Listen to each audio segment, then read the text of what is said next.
नमस्कार दोस्तों। क्या आप जानते हैं कि तंबाकू से पूरे विश्व में प्रतिवर्ष 80 लाख लोग मारे जाते हैं। भारत में मौतों का यह आंकड़ा लगभग 14 लाख प्रतिवर्ष है। भारत में 10 में से एक मौत तंबाकू की वजह से होती है। और सबसे बड़ी बात यह कि यह एक ऐसा कारण है जिसे रोका जा सकता है। तंबाकू चाहे बीड़ी के रूप में हो, चाहे सिगरेट के रूप में हो, चाहे धूम्रपान के रूप में हो, चाहे गुटखे के रूप में हो, चाहे अन्य बिना धुएं वाले उत्पाद के रूप में हो, गंभीर स्वास्थ्य समस्याएं पैदा करता है जो हर साल लाखों लोगों की जान लेता है। मैं डॉक्टर तरुण कोठारी और आज इस वीडियो में मैं आपको बताऊंगा कि तंबाकू से क्या क्या समस्या हो सकती है, इसकी लत क्यों लगती है और इससे कैसे बचा जाए। पहला खतरा, धूम्रपान। बीड़ी सिगरेट का धुआं 70 से अधिक कैंसर पैदा करने वाले तत्वों से भरा होता है और फेफड़ों के कैंसर में सबसे प्रमुख कारण 85% कारण तंबाकू ही है। इसके अलावा तंबाकू मुंह का कैंसर, गले का कैंसर, अग्नाशय का कैंसर, मूत्राशय आदि के कैंसर को भी करता है। धूम्रपान करने वाले की औसतन गैर धूम्रपान करने वालों से 10 साल पहले मृत्यु हो जाती है। गुटखा, तंबाकू वाली सुपारी। तंबाकू एक शक्तिशाली कैंसर पैदा करने वाला पदार्थ है। सबसे पहले यह सब म्यूकस फाइब्रोसिस का कारण बनता है, जिसमें मुंह सख्त हो जाता है और मुंह का खुलना बंद हो जाता है। यह एक प्री कैंसर स्थिति है जो बाद में मुंह के कैंसर में बदल जाती है। इसके साथ में यह गले का कैंसर, पेट का कैंसर और अग्नाशय का कैंसर भी पैदा करता है। गुटखे में लगभग 40 से ज़्यादा कैंसरकारी तत्व पाए जाते हैं। दूसरा खतरा, हृदय और रक्त वाहिनी के रोग। धूम्रपान रक्त वाहिनियों को नुकसान पहुंचाता है, उसमें प्लाक जमा हो जाता है, एथेरोस्क्लेरोसिस जिसे कहते हैं, जिसकी वजह से दिल का दौरा पड़ता है, स्ट्रोक आता है और पेरिफेरल धमनी रोग हो जाता है। धूम्रपान करने वालों में कोरोनरी हार्ट डिजीज, हृदय रोग का जोखिम कई गुना ज़्यादा हो जाता है। दूसरी तरफ गुटखा में निकोटीन और नाइट्रोसामाइन नाम के ऑक्सीडेटिव तत्व होते हैं जो तनाव को बढ़ाते हैं, कोलेस्ट्रॉल को बढ़ाते हैं, क्रिएटिनिन और रक्तचाप को बढ़ाते हैं जो दिल की अन्य बीमारियों का कारण भी बनता है। तीसरा खतरा, मुंह और फेफड़ों के रोग। धूम्रपान फेफड़ों के सीलिया को नष्ट कर देता है, जिसकी वजह से COPD, chronic obstructive pulmonary disease नाम की बीमारी होती है। साथ में एम्फाइसीमा हो जाता है और विशेष किस्म की खांसी होती है। इसके साथ ही तंबाकू मसूड़ों की बीमारी, दांतों का नुकसान और दागदार दांत भी पैदा करता है।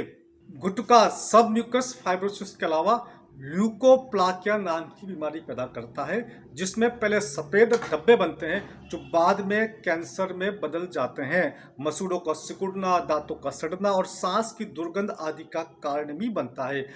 चबाने वाले अक्सर जल्दी दांत खो देते हैं और निगलने में कठिनाई होती है। चौथा खतरा, तंबाकू प्रजनन क्षमता को कम करता है, शुक्राणुओं की संख्या में कमी एवं गुणवत्ता दोनों में कमी करता है। महिलाओं में यह गर्भपात करता है। गर्भावस्था में तंबाकू खाने वाली महिलाओं के बच्चे कम वजन वाले पैदा होते हैं। अन्य खतरों में टाइप 2 डायबिटीज, दृष्टि समस्याएं, जल्दी बूढ़ापन, कमजोर हड्डियां और कमजोर इम्यूनिटी शामिल है।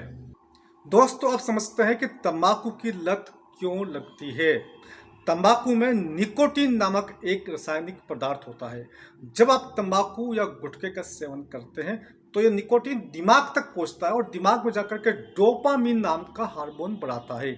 यह डोपामीन तुरंत आनंद या तनाव मुक्ति का एहसास देता है, जिसकी वजह से लोग बार बार इसका उपयोग करते हैं।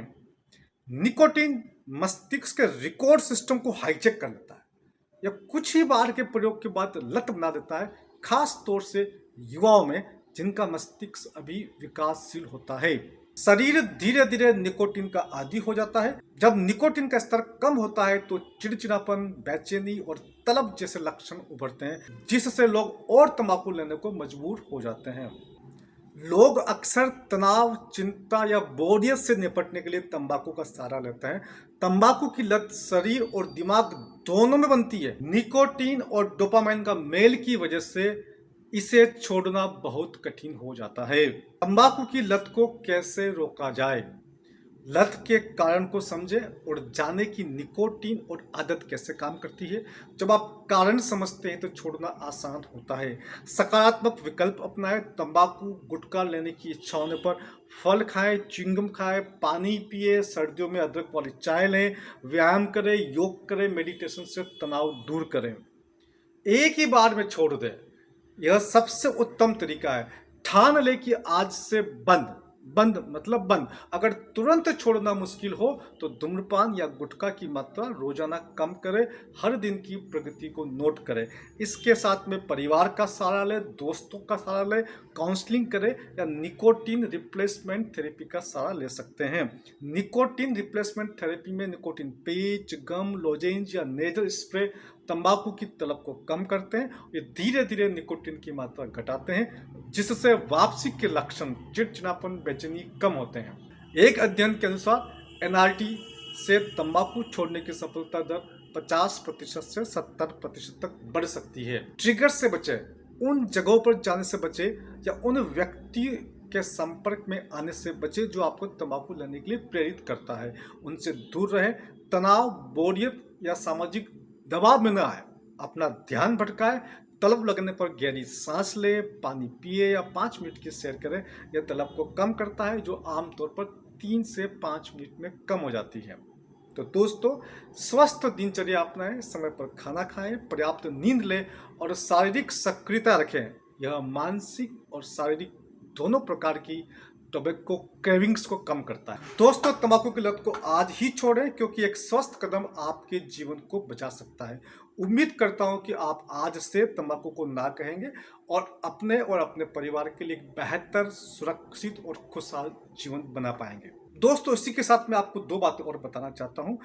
कैंसर के लिए विशेष तौर से एक नया ट्रीटमेंट आया है, जिसे हम कहते हैं कि गोल्ड नैनो पार्टिकल्स। वही गोल्ड जो हम पहनते हैं, उसके बारीक बारीक पाउडर बना करके उसके नैनो पार्टिकल्स बनाए जाते हैं और वो नैनो पार्टिकल्स कैंसर में उपयोग में आते हैं। इसके लिए मैंने अलग से एक वीडियो बनाया है, उस वीडियो को आप जरूर देखिए, उसका लिंक मैं आपको दे दूंगा। दूसरी बात, टमाटर जो होता है उसमें एक लाइकोपेन नाम का तत्व होता है, जो कैंसर पेशेंट के लिए बहुत ही फायदेमंद है।